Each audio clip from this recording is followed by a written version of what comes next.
Bwana Yesu asifiwe. Haya, ambia watu wakubwa waingie. Tusikie neno la Bwana tukiwa pamoja. Na ni wengi. Ninawaona ni kama 5, 6, 7. Waambie waingie. Mbeni hiyo nyimbo tuwangoje.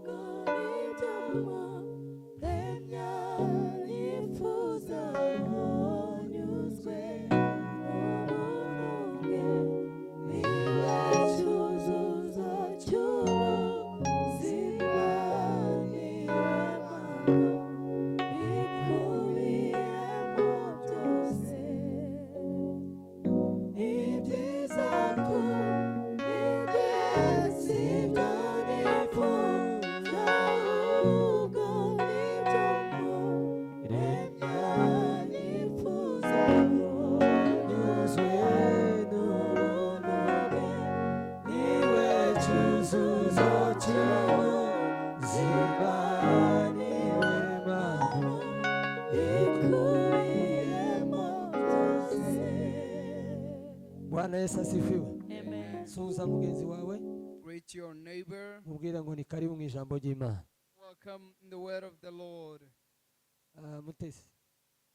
Ntiwigeze usuhuza uwo nguwo. You gotta greet your neighbors. Ashaka ko umuntu wese asuhuza mugenzi wiwe. Greet your neighbors. Ni mu buryo bwo kumukangura. Wake them up. Arabageze kure babacuruza bari hano. Some already selling some Kubera impamvu z'ibitotsi. Noneho kugira ngo bakanguke mukoreho.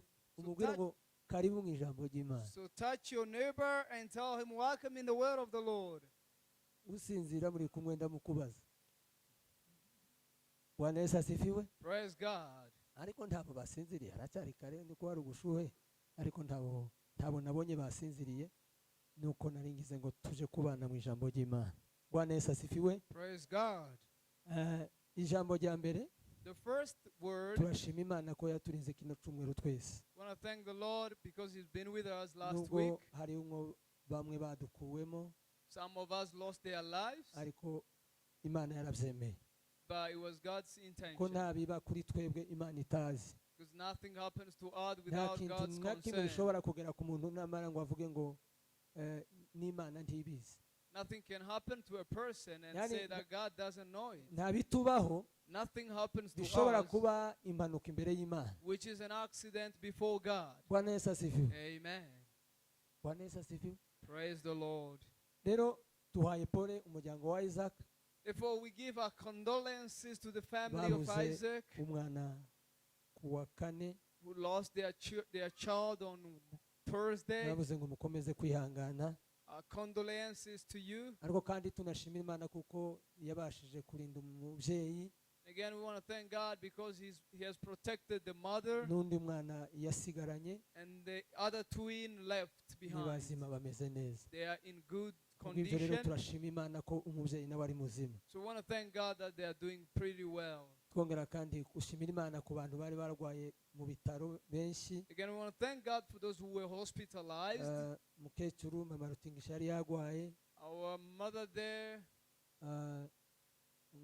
Kinyana yari yagwaje umwana yari mu bitaro. And our sister child was in a hospital.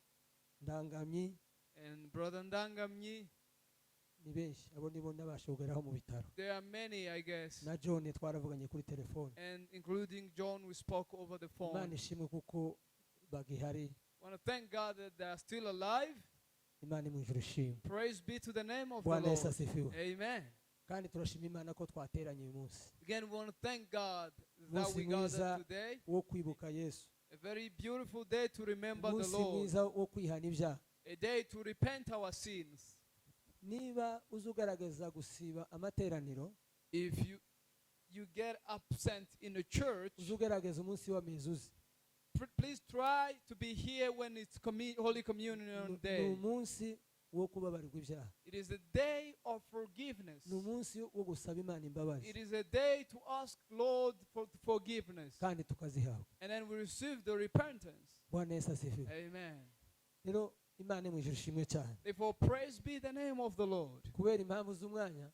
For the sake of the time, naza kuvuga amagambo make cyane, I'm going to be brief, ariko uze kumfasha utega ugutwi but help me to open up your ears wumve icyo Imana yashatse ko dusangira uyu munsi wa none. and listen to what God has to tell us today. Bwana Yesu asifiwe. Praise be the name of the Lord. Dusome ijambo ry'Imana. We want to read the word of the Lord. Turashimira Azafu. We thank Azaf ministry. Mwebwe ndi muri Azafu mwenyine, ndimukaza mwikubitira amashi mwenyine. Azafu ni rikanisa ryose. Dukubita amashi twese. Clap for them. I mean for yourself as well. Ariko by'umwihariko aba bakoze practice dubakubitira amashi. Personally clap for them. Nibaza zavuga ngo Azafu. If they say Azaf, nabamukecuru arabaza bava. Even our show grandmother's day they are. Bwana Yesu asifiwe.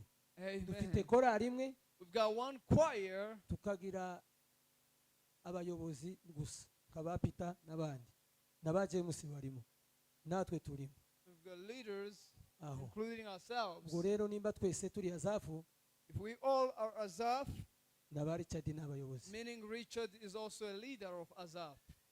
Ntimwamubonye aririmba. Didn't you see him singing? Kandi yafashijwe uyu munsi wono. And he was really helped today. Nubwo asanzwe afasha. Although it's usual. Imana imuje umuheze umugisha. May the Lord bless him. Narimvuze ngo dusome ijambo ry'Imana.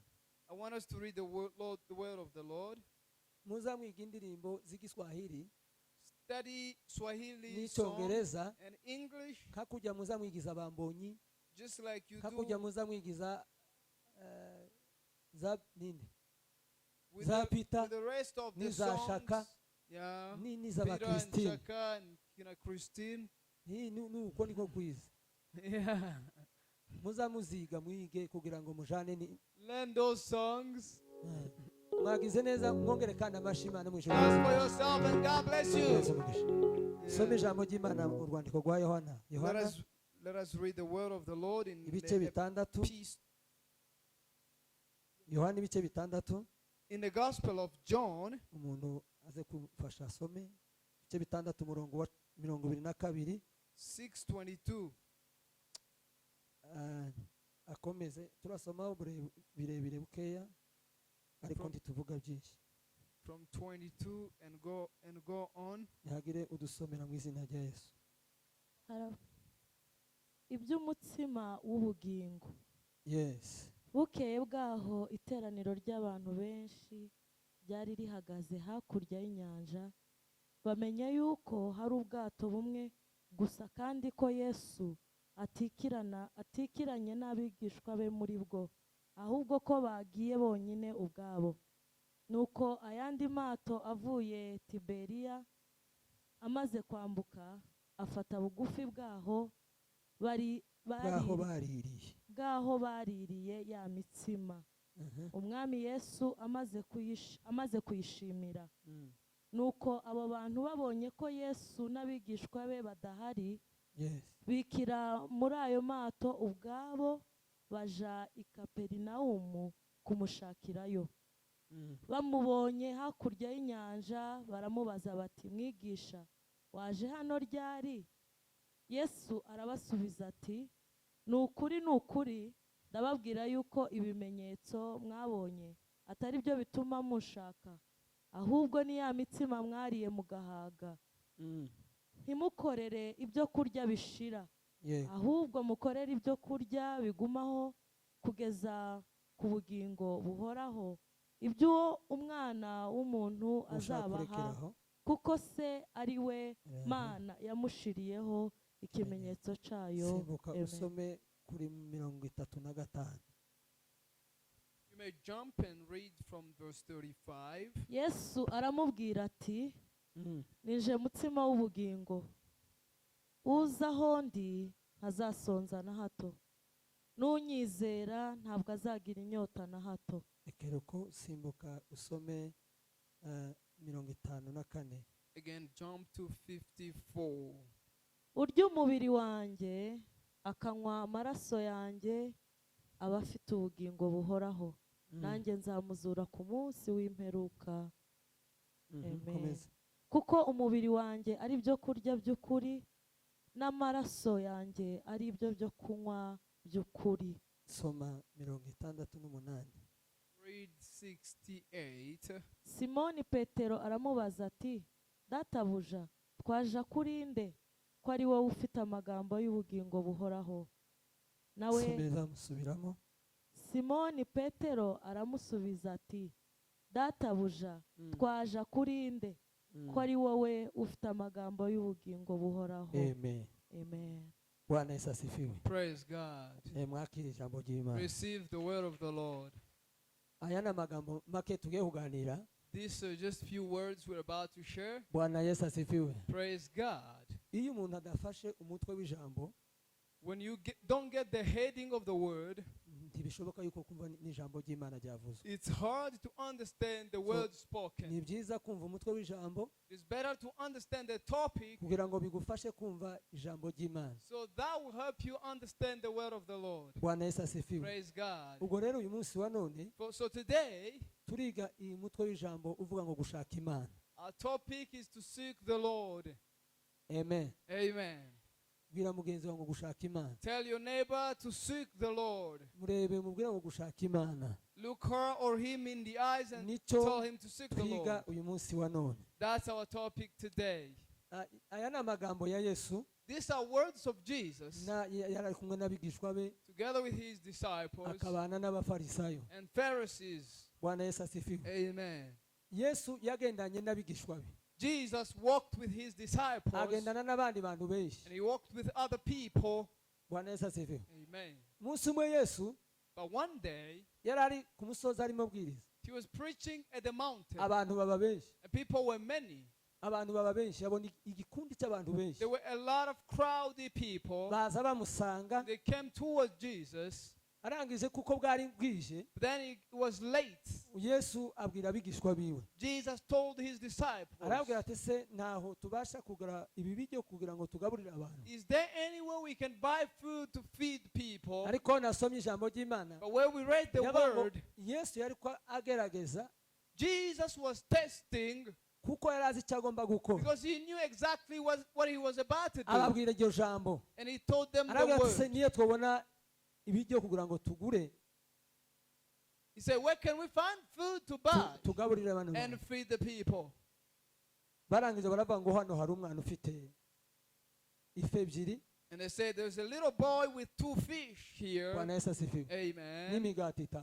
And 5 loaves of bread. Barangije Yesu arabishimira. And Jesus blessed them Abiha abantu. and gave it to the people. Barajya And they all ate barasigaza. and they were leftovers. Bwana Yesu asifiwe. Amen. Bukeye noneho Then the next day, kubera ko abantu bari bamenyereye gukurikira Yesu. now because people were used to follow Jesus, Nukuvuga ngo bagenda bashakisha aho araye, looking to where he slept, yiriwe hehe, where did he spend his day, timwomenya amakuru aho yaraye, aho yigabye. asking people, do you know where he is? Barangije ngo baramanuka And they went down ku nyanja. to the sea Babona ubwato bumwe. and they saw one ship. Bamenya kuko Yesu atabugiyemo. And they knew exactly that Jesus didn't get in the ship. Bwana Yesu asifiwe. Amen. Babantu kubera ko bakurikiraga Yesu. Now, because people were following Twavuze ko Jesus, tuvuga hejuru yo gukurikira Yesu. our topic, remember, is to follow Jesus. Bwana Yesu asifiwe. Amen. Barangije nabo ngo bafata amato yabo. Then they also took ship Barambuka baja kumushakira hakurya. and they went on the other side of Ngo the bagere sea. hakurya bamusangayo. And when they got there, they found him. Barangije ngo baramubaza. Then they asked him a Use question. wageze hano gute? How did you reach here? Mwigisha ni gute wageze hano? Oh, Rabbi, how did you reach here? Wageze hano ryari? When did you arrive here? Ko tutamenye igihe waje. We never knew when you came. Yesu ngo abitegereze When Jesus looked at them, kuko we abona mu mitima. because he can see in the hearts. Niryo jambo ry'Imana twasomye. That is the word we read. Arababwira And he told them, ngo ni ukuri. and said, truly, truly, Ndababwira yuko I'm telling you, ibitangaza mwabonye the miracles that you saw atari byo zatumye muza kunshaka. are not the reason you followed me. Abarwayi mwabonye bakira. The sick people you saw here, Impumyi mwabonye zihumuka. the blind you saw opening their Si eyes, byo zatumye muza kunshaka. that's not the reason you came. Ahubwo impamvu But rather, yatumye muza kunshaka you came ni ya mitsima mwariye because of the bread I fed you, mugahaga. and you were fed. Bwana Yesu asifiwe. Amen. Niho twasomye ijambo ry'Imana That's where we read the word of the ngo Lord. barambuka mu mato yabo They crossed in their ship, ariko baja kumushakira hahandi yabahereye imitsima. but then they went to look after him where he gave them bread. Nibyo bitwereka neza yuko bagiye gushaka umutsima. That explains to us that they were after bread. Yani impamvu yabo yo gushaka Imana So their reason to seek God, ukwarugura ngo baheze umutsima. it was to find bread. Bwana Yesu asifiwe. Amen. Hallelujah. Hallelujah. Yesu yitegereza imitima yabo. Jesus looked in their hearts, Abona yuko ntibagiye gukizwa. and he saw they were not about to be saved. Ntibagiye kubera ibitangaza They are babonye not kugira ngo going because bakire. of the miracles to be saved. Ahubwo impamvu ibajanye But the reason they followed him, ni ugushaka imitsima. it was because of bread. Bwana Yesu asifiwe. Hallelujah. Naje kubitekereza I thought about it, nsanga impamvu si nyinshi. and I found there are no many reasons. Impamvu yatuma umuntu akora ikintu. The reason I can push somebody to do something. Hari impamvu zibiri gusa. There are two reasons normally. Hari impamvu nziza There is a good reason, hakaba n'impamvu mbi. and there is a bad reason. Bwana Yesu asifiwe. Hallelujah. Umuntu uwo ari we wese Everybody akora ikintu does something giherekejwe n'impamvu. followed by a reason. Ntawakora ikintu Nobody does something adafite impamvu imuteye kugikora. without a motive to do the thing he does. Bwana Yesu asifiwe. Hallelujah. Yani ni ukuvuga ngo ikintu si cyo gikomeye, It means the thing is not what matters. icyo wakoze si cyo gikomeye, What you did doesn't matter, ahubwo hakomeye impamvu but the motive yatumye ugikora. why you did that is much Bwana more Yesu greater. asifiwe. Amen. Urugero, And for example, Imana iravuga ngo God said, tureme umuntu let us create man mu shusho, in our own image. tureme umuntu mu shusho yacu, Let us create man in our own image. kandi uyu muntu And this person aduhe icyubahiro, will glorify us, akorera Imana. will serve the Lord. Bwana Yesu asifiwe. Hallelujah. Hallelujah. Amen. Ni ukuvuga ngo ubuzima bw'umuntu It means the life of a person, Imana iburebera mu mpamvu. God looks it in a motive. Ireba ko wuzuza impamvu yakuremeye. He looks it in a purpose he created you for. Bwana Yesu asifiwe. Amen. Ushobora kuba ubuzima bwawe You can be that in your life. warahushije impamvu yo You kubaho, miss the purpose of living. kuko impamvu ya mbere Because the first ni reason ugukorera it Imana. is to serve the Lord. Aba nabo And this, bamanutse umusozi they went down to the bafata mountain amato barambuka and they took ship cross baza gushaka Yesu, looking for Jesus, ariko bafite impamvu yo kuja gushaka imitsima. but their reason was after bread. Bwana Yesu asifiwe. Praise be the name of Iyo the niyo yari Lord. impamvu yabo ya mbere. That was their first motive. Niyo mpamvu Yesu yababwiye, That what Jesus told them. arababwira ngo nta yindi mpamvu yabazanye, And he said, there is no other reason I brought you. mwaje mushaka You imitsima. came for bread. Habe nawe uyu munsi wa none Maybe today, you as well. ufite impamvu waje muri iri You've torero. got a reason you came here. Hari abaje gushaka abagabo, Some they came for husband. hari abaje gushaka abakobwa, Some they came for ladies, women. kandi wobabona, And you might find them here. wobabona pe. They are pre here. Ariko iyo si igomba kuba number one.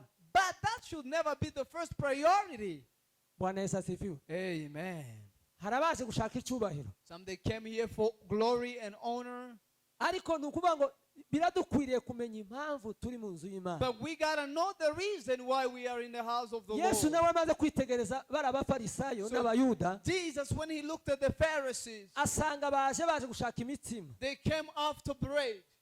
kandi iyo mpamvu ntabwo yari impamvu nziza. And that wasn't a good motive to come Bwana Yesu after asifiwe. Jesus. Ariko arababwira ngo And he told them, mushake umutsima nyawo, he said, seek the true bread. mushake ibyo kurya bikwiriye, Seek the right kind of mushake food. ibyo kurya bidashira. The food that cannot vanish. Arangira aravuga ngo nije mutsima w'ubugingo. And he said, I am the bread of life. Bwana Yesu asifiwe. Amen. Urya wese He who eats me ntazagira inzara will ukundi, never hunger anymore. kuko bo baje bashaka imitsima iyi ngiyi isanzwe. Because they came seeking after normal kind of Barangije bread. Yesu ashaka kubabwira But Jesus was about to tell ngo them, mushake umutsima w'ubugingo ari njyewe. seek the bread of life, which is me.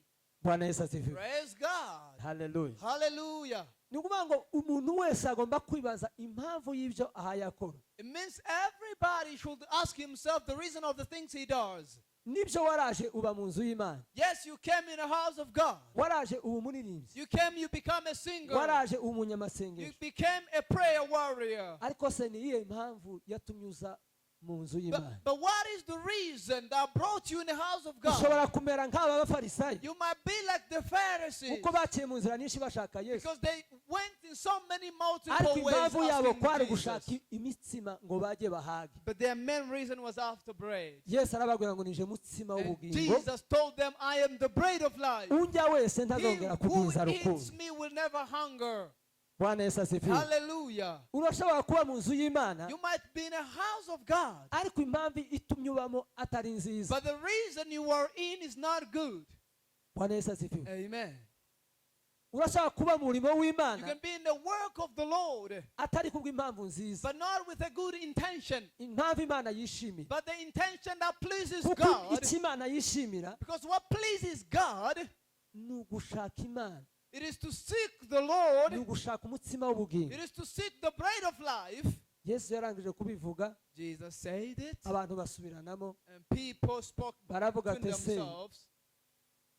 uyu abaye umutsima gute? How can a human being become the Uyu bread? ko tuzi se na nyina, We know his father and his mother. arashaka kuvuga ngo tuzamurye. How can we eat him? That's Baravuga an ngo insult. ibi bintu ntabwo byoshoboka. So that's an insult. Ariko Yesu Impossible. icyo yashaka kubabwira, But what Jesus wanted to say, yashaka kubabwira ngo bajye ijambo he ry'Imana. wanted to tell them to eat the word of the Bumva Lord, ijambo ry'Imana ko niryo ribahaza. because that's what is going to feed them. Nta kintu muri ubu buzima cyo guhaza Nothing in this world can feed you udafite Yesu Kristo muri wowe. apart from having Jesus in your Mwese life. Imana icyubahiro. Lift your hands to Jesus. Haleluya. Nta na kimwe muri iyi si Nothing in this world gishobora kuguhaza that can feed you udafite Yesu Kristo muri when you wowe. don't have Jesus in Nawe your life. yashaka kubabwira ngo What he was trying to tell them, mushake umutsima w'ubugingo, seek the bread of life, ari ryo jambo which ry'Imana, is the word of niryo God. ribasha guhaza imitima That's yabo. what can feed your hearts. Ariko bari baramukurikiye But they followed him bafite impamvu mbi. with a bad intention. Bwana Yesu asifiwe. Amen. Ufite iyihe impamvu What is your intention? yo gukorera Imana? To serve the Lord. Cyangwa ni gute waje? How did you come to serve the Lord?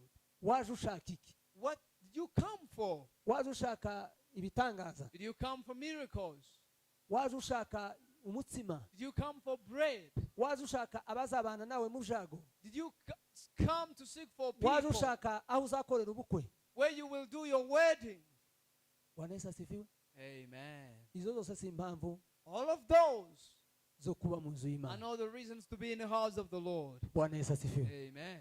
Haleluya. Hallelujah. Ikindi cya kabiri And the second thing, Yesu yashaka kubabwira, what Jesus wanted to tell them, yashaka kubabwira ngo bubake babe bari ku rufatiro ruzima. was telling them to be in the accurate Bagendaga foundation. bashaka Imana They were seeking after God, ariko badafite urufatiro nyarwo. but without a true foundation. Bwana Yesu asifiwe. Amen. Nta rufatiro bari bafite. They had no foundation. Nibwo bamubwiye baramubwira ngo se That's when they asked him, uraruta ba sogokuruza are you better than our grandfathers? na Mose waduhaye Imana mu butayu? Even Moses who gave us manna in the desert. Baramubwira ngo se urakora igitangaza nyabaki What type of miracle will kugira ngo perform tukwizere? in order for us to believe in you? Yani nta rufatiro bari bafite. There was no foundation in their life. Bariyubakiye They built ku bitangaza. only on the miracle. Bashakaga ibitangaza. They wanted miracles. Ariko icyo Imana yashaka kubabwira, But what God wanted to yarababwira tell ngo them, bubake ku rufatiro rukwiriye. telling them to build on the right foundation, Bashaka Imana to seek God, ariko bari ku rufatiro nyarwo. but based on a true foundation. Urufatiro bashaka kubabwira And the foundation he was telling ni them, ukwizera Yesu it is to Kristo. believe in the name of the Lord Jesus. Bwana Yesu asifiwe. Hallelujah. Haleluya. Yani bashaka gukora imirimo yabo, They wanted to do their own work. bashaka kugaragaza ibikorwa They wanted to show up works kugira ngo bemerwe. in order for them to be accepted. Igituma twemerwa imbere y'Imana The reason we are accepted ni before ukwizera God, umwami it Yesu. is to believe in the Son of the Nabo living baramubwiye ngo God. se They asked him, ngo twokora gute niki twokora ngo dukorere Imana. What can we do to serve the Lord and inherit the nawe kingdom of arababwira ngo heaven? umurimo w'Imana nguyu And he said, this is the work of the Lord. nukwizera umwami, Believe in the Son of the Lord. nukwizera uwo yatumye. Believe in the one he sent. urashobora gukorera Imana You can serve God, ariko utari ku rufatiro but rukwiriye, when not in the right foundation. ukaba uri ku rufatiro rw'ibitangaza. And maybe you built on the foundation of miracles. ibitangaza byakozwe, Miracles are performed. ubwo rukaba urufatiro rwawe. And that's your foundation, maybe. bahanuye, They prophesy.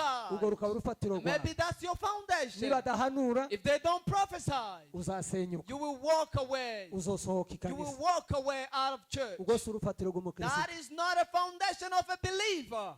Bwana Yesu asifiwe. Hallelujah. tubakire ku rufatiro rukwiriye, Let us build on a true foundation, ariko Yesu Kristo. which is Jesus Christ. apana ibitangaza. Not miracles. nabo baje bashaka They ibitangaza. came after miracles.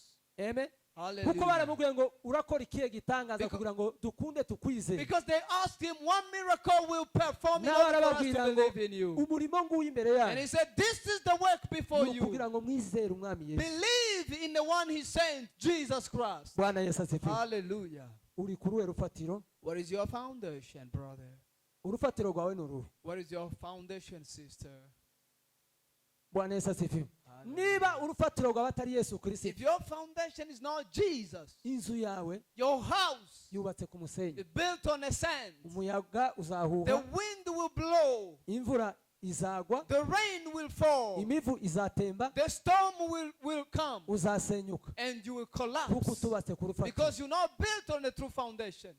Bwana Yesu asifiwe. Hallelujah. Yesu niwe rufatiro Jesus is the true tugomba foundation kubakiraho that we need to build on. kugira ngo tubashe gukorera Imana. Because in order for us to serve God, ture kubakira ku bintu bitangaza. not build on miracles. Bwana Yesu asifiwe. Amen. ture kubakira ku mirimo dukora, Not built on what we do. nkuvuga ngo bijyanye n'iki ngiki nkora, And based on what I do, bijyanye n'ibi ntanga, based on what I give, ubwo ni urufatiro. that is a foundation. ubwo ntabwo ruzakugeza mu bwami That will bw'Imana. never bring you in the kingdom of heaven. Bwana Yesu asifiwe. Praise the kuko name of the inzira Lord. n'imwe yonyine gusa Because there is only one way izatuma tugera mu bwami that bw'Imana, will bring us to yonder ni place. ukwizera umwami It Yesu. is to believe in the Son of God. ntituzagenda mu bwami We bw'Imana will never get in the kingdom of kubera God ibyo dukora, by what we do. tuzagenda mu bwami But bw'Imana we will get in the kingdom of kubera ko God twizeye umwana because w'intama we w'Imana. believed in the Son of the living God. kubera ko twizeye Because we believe, biduhesha gukorera Imana. it gives us the assurance to serve the Lord. ntibabasha gukorera Imana You can never serve the Lord utarayizeye, unless you believe in the one He kuko sent. kwizera Because believing, kuduhesha imirimo myiza. it gives us good works. Bwana Yesu asifiwe. Amen. yani imirimo myiza The good works ni umusaruro w'abantu are the harvest bizeye Yesu of Kristo. the people who believed in nta muntu Jesus. rero wakora neza. You can never serve God. imirimo yose dukora All the works we do, igomba kuba ifite urufatiro it needs to yubakiyeho, have a foundation built ariko on. kwizera Yesu And that Kristo. should be the faith in the Son of the living God. Bwana Yesu asifiwe. Praise God. ikindi yashakaga kubabwira, The other thing he wanted to tell them, yashakaga ngo bubakire ku busabane nyakuri. he wanted them to build on a true foundation of fellowship, relationship. ni ukuvuga ngo ibo Them, ubusabane bwabo n'Imana the relationship with nuko God, ibitangazo byakorwaga, it was icyo when nicyo miracles are nicyo bari performed. bahuriyeho n'Imana. That was when they related with God. Bwana Yesu asifiwe. Amen. nta busabane nyakuri bari bafitanye n'Imana. There was no genuine relationship between ubusabane them bari and God. bafitanye n'Imana The relationship nuko ibaheza imitima, was for God to give them nuko bread, yakoraga ibitangaza. the miracles. ubwo nibwo bwari ubusabane bwabo That n'Imana. was the relationship with God. ariko icyo yashakaga kubabwira, But what he wanted to tell them, yashakaga kubabwira gushaka Imana he was telling them to seek God kugira ngo ibashe guhindura imitima in yabo, order for God to open their heart, ibashe guhaza inzara y'umutima, to satisfy the hunger of heart, umutsima w'ubugingo ariryo jambo ry'Imana. the bread of life, which is the word of God. Bwana Yesu asifiwe. Amen. hari izindi abantu bafite mu makanisa uyu munsi wa none, like other reasons people have in churches ukagira ngo today. umuntu yagiye ashaka ubugingo bw'iteka And ryose, you think a person followed eternal life, ariko afite izindi mpamvu zitumye aba mu nzu but y'Imana. with other reasons to be in the house of God. Ariko muri iki gitondo cya none But this morning, ndashaka kukubwira I ngo want to tell you that ugire impamvu nyakuri have a genuine reason yo gukorera Imana, to serve the Lord. kuko ibindi byose Because wubakiyeho every other thing you built on, n'iby'akanya gato. it will fade eventually. Yaravuze ngo umuntu ujye umutsima, He said, eat me as a bread. ujye umutsima muha, He who eats my bread ntazongera kugira inzara ukundi, will never hunger anymore, ntazongera kugira inyota ukundi. will never thirsty anymore. Ngo basogokuruza banyu babahaye imitsima mu Your butayu, fathers gave you bread in the desert. Mose yabahaye imitsima mu butayu, Moses gave you manna in the desert. ngo barapfuye. They all died. Ariko ngo umutsima mbaheze But the bread I give ni to you, umutsima w'ubugingo. it's a bread of life. Bwana Yesu asifiwe. Ni Amen. umutsima ubazanira It's ubugingo. a bread that brings life Ugiye to you. umutsima muheza He who eats this bread ntazapfa ukundi, will never die, kuko uwo mutsima ni ijambo because ry'Imana. this bread is a word of the Lord. Bwana Yesu asifiwe. Hallelujah. Noneho Yesu amaze kuvuga aya magambo, And Jesus speaking of this abantu word, benshi ngo bamuvaho, people left. n'abigishwa be bamuvaho. Some of his disciples left. Noneho ahindukira na Petero And he turned to Peter aramubwira ngo and said, Peter, namwe muragiye. are you also want to leave me? Bwana Yesu asifiwe. Amen. Bwana Yesu asifiwe. Kubera ko Petero yari yarasobanukiwe, Because Peter understood well. ntiyari yaraje ashaka umutsima, He never came for bread. ntiyari yaraje ashaka He never ibitangaza. came for miracles. Bwana Yesu asifiwe. Hey, hallelujah. Abwira Yesu He told aravuga ngo Jesus, twakuvaho can we leave you? tukaja he handi, Go where else? ko wari ufite amagambo You meza have the word of life, kandi amagambo y'ubugingo. and they are eternal. Tuweze Imana icubahiro. Hallelujah. Bwana Yesu asifiwe. Amen. Twakuvaho Can we leave tukaja you he handi, and go where? ko wari ufite You amagambo have the words, kandi amagambo y'ubugingo. and your words are Aya life, magambo y'ubugingo and the words of ni life ijambo ry'Imana. are the words of the Ijambo Lord. ry'Imana niryo ryakugirira The akamaro. word of the Lord is much more profitable. Ibitangaza ntibyakugirira akamaro. Miracles won't help you anywhere. Impamvu zose wakubakiraho All the reason you ntabwo can build zakugirira unto akamaro. can never help you. Ijambo ry'Imana But the word of God ni ijambo ridufasha uyu munsi is the word that helps you today, kuzageza mu bugingo bw'iteka even ryose. unto eternity. Bwana Yesu asifiwe. Praise the Lord. Wibaze mu mutima wawe Ask yourself in your heart. uvuge ngo mfitiye impamvu yo gukorera Say, Imana. what is my reason to serve God? Niye impamvu yatumye nza mu murimo w'Imana. Why did I come here? Niye impamvu yatumye nza mu budiyakoni. Why do I serve as a deacon? Hariyo gukorera Imana kubw'impamvu mbi. There is serving God for a bad Niba motive. ukorera Imana inyuma yawe yishe impamvu mbi, If you serve God with the wrong nta motive, mugisha ufite you have no kandi blessing, ntuzabona ubwami and you will bw'Imana. never see the Ni kingdom ukuvuga of ngo God. impamvu imwe tugomba kugira Only reason we need to ni have, impamvu it is a reason y'ubugingo bw'iteka of ryose. eternal life. Bwana Yesu asifiwe. Amen. Bwana Yesu asifiwe. Hallelujah. Buri muntu wese afite impamvu, Everybody has ariko a reason. wibaze I gotta ask ko yourself, naho mba mu nzu y'Imana, now that I live in the house of God, ko ndasiba mu nzu I y'Imana, always come here, ko nkora imirimo y'Imana, I serve the Lord. ese niyo mpamvu ituma nyikora? Where is my reason Ni of urukundo serving? ukunda Imana? Is it the love that I love Ni God? ukugira ngo abantu bakubone? Is it so people can see me? Uratanga icyacumi kugira ngo bakubone? Am I giving tithes so Uratanga people amaturo will kugira give ngo me? bakubone? Do I offer so people will see me? Bwana Yesu asifiwe. Amen. Icyo tugomba gukora cyose Now everything we tugomba do, kugikora do it kubw'icyubahiro cy'Imana. for the glory of God. Iyo niyo mpamvu Imana idushaka. That is the reason what God wants. Bwana Yesu asifiwe. Hallelujah. Haleluya. Amen. Bwana Yesu asifiwe. Hallelujah. Twakuvaho tukajya ahandi, Can we leave you and go where? ko wari ufite else? amagambo meza You have the beautiful words kandi amagambo meza y'ubugingo. and of eternity. Bwana Yesu asifiwe. Amen. Rero icyo ijambo ry'Imana ritubwira, What the word of the Lord is telling us. yavuga ngo here, Yesu niwe mutsima w'ubugingo. Jesus is the bread of life. Yesu niwe ubasha kumara inyota. Jesus satisfies the thirstiness. Bwana Yesu asifiwe. Amen. Niyo mpamvu Yesu yabwiye abigishwa biwe, That's why Jesus told his disciples arababwira ngo muze mugenza gutya and said, do this uko muteranye as you gather kugira ngo munibuke. in the remembrance of me. Amen. Amen. Muze mugenza gutya Do as follows. nimujya umutsima Whenever you eat bread mukanywa n'igikombe, and you drink the blood, muzaba mwamamaje. you will be proclaiming Bwana Yesu asifiwe. Amen. Muzaba mwamamaje Yesu Kristo. We're proclaiming the name of Muzaba Jesus. mwibutsa ibyo Yesu You'll yakoze. be remembering what Jesus has done. Umutsima utanga The ubugingo bread that gives ni life ijambo is ry'Imana. the word of God. Ibindi byose ntibimara inyota. Every other thing can never, Ibindi byose every other thing ntibitumara inzara. will never finish our Ariko ijambo hunger. ry'Imana But the word of niryo God ritumara inzara will y'umutima. finish the hunger of our hearts. Bwana Yesu asifiwe. Praise God. Udafite Yesu Kristo, If you don't have Jesus, udafite ijambo you ry'Imana, don't have the word, tuteze kuzanyurwa muri iyi si. you will never be Ni satisfied in bande this babasha world. kunyurwa muri iyi si? Who can be satisfied in this world? N'abari umutsima Those who w'ubugingo. ate the word